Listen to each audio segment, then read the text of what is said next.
patriotisme est né. Et je vous appelle donc à entretenir cette flamme-là. Personne ne viendra libérer notre pays pour nous. Personne ne viendra financer notre guerre pour nous. Et on vous le disait, on ne cesse de vous le dire, jusqu'au jour d'aujourd'hui, il y a de ces États qui, malgré que nous partons avec notre argent, refusent de nous vendre. Dieu merci, il y en a beaucoup d'autres qui ont accepté de nous ouvrir la porte et qui nous vendent tout ce que nous souhaitons. Nous leur disons donc merci à tous les amis sincères de Burkina Faso qui nous accompagnent et qui acceptent donc coopérer avec nous dans cette lutte. Nous essayons de faire deux choses en même temps, la guerre, le développement.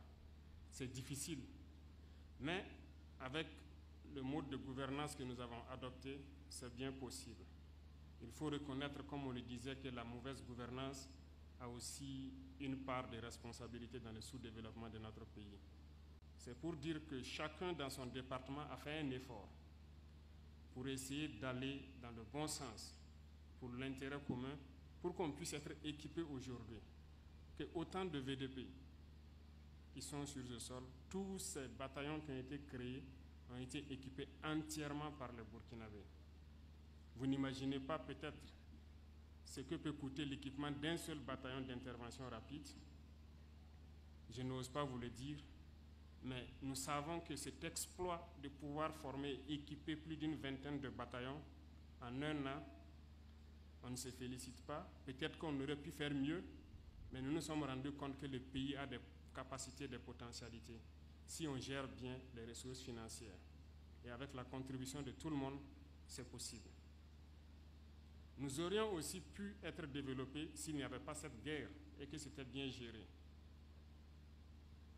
Puisque l'argent que nous injectons dans la guerre, ça aurait pu servir à faire autre chose. Mais nous essayons de faire les deux en même temps. Tout est possible au Burkina Faso. Il n'y a pas cette culture que nous ne puissions pas faire. Et nous sommes en train de travailler pour spécialiser certaines filières.